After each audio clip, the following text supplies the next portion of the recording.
साम टीव्हीची exclusive बातमी विद्यार्थी आणि पालकांसाठी मोठी बातमी आहे।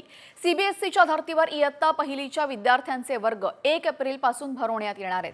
त्या दृष्टीने आता राज्य शैक्षणिक संशोधन आणि प्रशिक्षण परिषदेने तयारीही सुरू केली आहे, जेणेकरून विद्यार्थ्यांना वर्षातील 220 दिवस शाळेमध्ये शिकणं शक्य होणार आहे। उन्हाळी सुट्टी 1 मे पासून दिली जाईल, तर 10 ते 15 जून पासून पुन्हा एकदा शाळा नियमित सुरू होईल।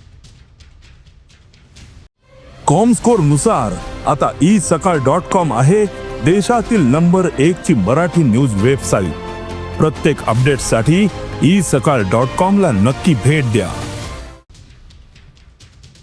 पहिलीच्या विद्यार्थ्यांची शाळा 1 एप्रिल पासून भरणार। यंदाच्या शैक्षणिक वर्षामध्ये 220 दिवस अध्यापन होईल। 1 मे नंतर निश्चित काळामधील उन्हाळा सुट्टी सुरू होणार आहे, तर 10 ते 15 जून पासून पुन्हा शाळा सुरू होईल।